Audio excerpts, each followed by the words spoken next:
Begitu nambah iki tambah loro apa loro? Lucu ya. Loro gua, Pak. Loro kira, Pak. Rungkat, Pak. Busuk terakhir bisa terindikasi Sumitro sama ini tadi. Ini bosone, Pak. Suruh tegak. Jadi saya mau tanya tentang penyakit Pak Pepa.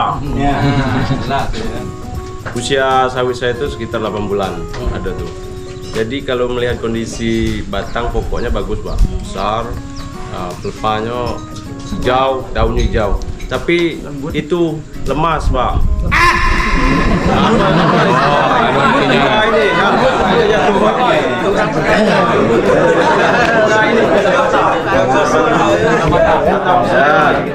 Yang apa kan? Tidak beraturan Pak. Anak daunnya utuh nggak? Daun utuh. Anak daunnya utuh. Utuh. Oke. Nah itu Pak. Cukup, terima kasih. Iya. Jadi istilahnya Pak, Bapak itu pelepahnya sudah indikasi Crohn disease dia. Jadi memang kayak lunglai-lunglai itu. Untuk memastikan kepastian itu abnormal atau tidak bibitnya, Bapak karena umurnya udah 8 bulan kasihkan boronnya 75 gram. Borat. Bapak kenal borat. Borat itu pupuk warnanya putih. Dia kandungan SNI-nya 45%. Bapak berikan 75 gram 3 sendok di 3 penjuru mata anginnya. Nanti 3 bulan Bapak lihat pelepah baru yang muncul. Apabila dia normal berarti dia hanya defisiensi hara. Tapi kalau lika-likunya masih parah berarti memang itu indikasi Crohn disease dan itu bawaan material genetik tanamannya. Dan itu sebaiknya memang harus diganti. Bibitnya. Walaupun dia bahan tanaman bagus, karena abnormalitas itu error itu ada 2% Mas. Jadi bisa jadi seperti itu. Tapi kalau kejadiannya menyeluruh, itu mayoritas dia defisiensi boron karena support tanahnya yang nggak support. Nah, jadi nanti berikan boron dan aplikasi bahan organik. Kalau ada kohe kasih satu karung nggak apa-apa. Tapi enggak kohenya, boratnya yang 75 gram. Nanti kalau borat kasih 1 karung. Enggak, harganya mahal juga itu. Orangnya yang besar. Seperti itu. Oke, Pak. Dulu Mas, mic-nya. Waalaikumsalam. Perkenalkan, nama saya Winardi dari Batu 24 ini, tempatnya di Desa Jagabaru. Yang ingin saya tanyakan Pak, yang pertama, ada nggak trik yang tepat untuk pemupukan daerah lahan yang terkena banjir bandang? Karena lahan saya itu boleh dikatakan 30% itu terkena banjir bandang, tapi bukan rawa. Pertama itu. Yang kedua, ini mengenai bibit Pak. Saya kalau tidak mohon dikoreksi nanti Pak, saya sudah menanam itu ada PPKS 718 yang katanya itu adalah peranakan dari yang nabi.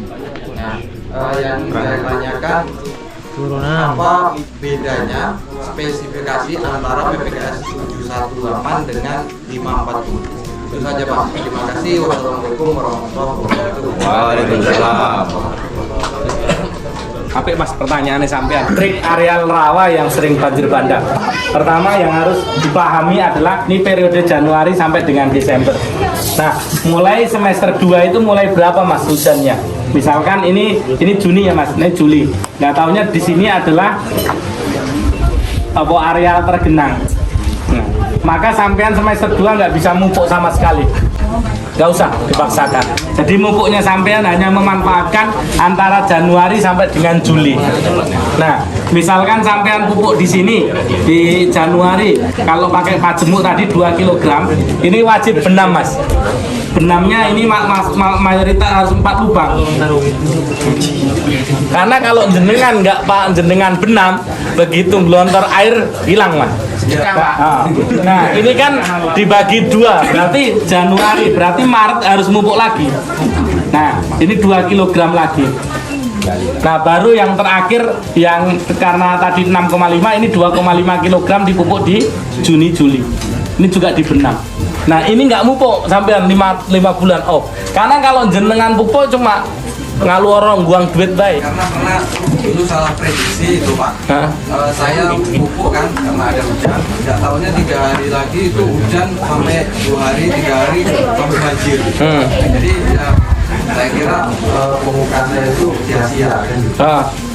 Jadi jangan dipandang pupuk itu harus urutan semester harus apa, tapi berdasarkan yang namanya pupuk itu kita menyediakan jumlah hara yang cukup untuk keberlanjutan tanaman itu. Jadi biar aja dia jadi deposit hara, tapi dia di dalam tanah terus kan itu.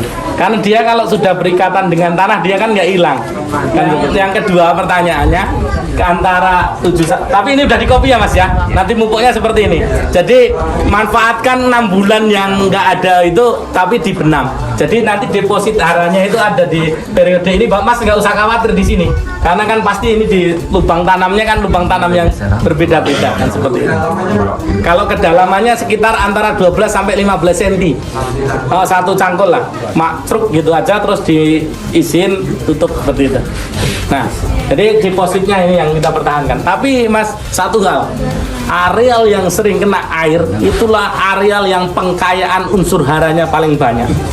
Tetapi catatannya satu, tidak boleh ada genangan 20 hari berturut-turut. Kalau itu dia Iya makanya itu kelebihannya. Jadi jenengan itu dapat areal tersubur di muka bumi inilah kan gitu. Jadi kalau pertanyaan ini Mas, ini jawabannya. Jadi kalau 540 itu bapaknya Pisipera 540 Mas. Nah karakteristiknya adalah karakteristiknya dami. Dan itu persamaannya mirip sama Simalungun, sama BL1, sama Dami Mas, Dami. Itu indukannya. Warnanya, glugutnya warnanya putih Mas. Nah, kalau yang 718 ini batangnya besar kayak punya Bang Sunjana lah. Ini biasanya ada pelepah kuningnya agak nyeleneh kan gitu. Tapi ukuran tandanya gede-gede. Jadi dia beda karakteristiknya. 718 kalau jenengan kuat pupuknya itulah produksi yang bisa dapat tandan, nanti bisa ngerasakan tandan 80 kilo, 70 kilo ada. Tapi kalau kuat pupuknya, tapi kalau pakai doa saja ini yang belum bisa. Cuma tandannya Mas, ya kalau di yang besar itu pengelolaannya tergantung manajemen pupuknya. Ya dia bisa tandanya banyak tapi harus kuat pupuknya. Tapi ya kira-kira dia 9 sampai 12 tandan ketika tanaman tua, kalau menjaga pupuknya masih bisa ketolong. Ya nggak usah nyamai sama yang punya kebun ini dulu lah kan gitu. Kita dapat 75%-nya aja udah oke. Udah panen ya berarti? panennya kemarin baru dari Kamis kemarin udah keluar 6 kilo. 600 kilo. Oh, 600 kilo 1 hektar. Ya enggak, 2 hektar. 200. Udah. Apakah itu memenuhi standar saya tidak tahu. Jenengan kastrasi enggak itu Mas? Dulu saya kastrasi Pak. Dulunya itu maksudnya sekali atau 2 kali? Di satu umur 2 bulan, 8 bulan, terakhir 23 bulan.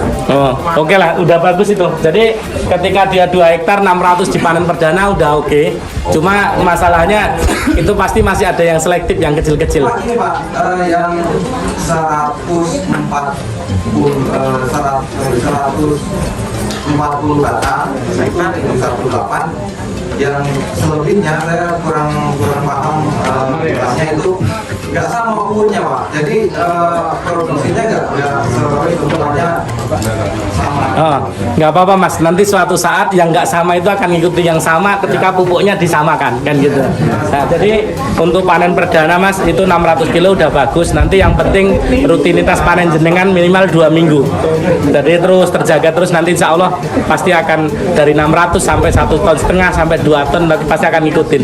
Tapi ingat, setiap dia mulai panen maka pupuknya sudah harus tertib. Nah.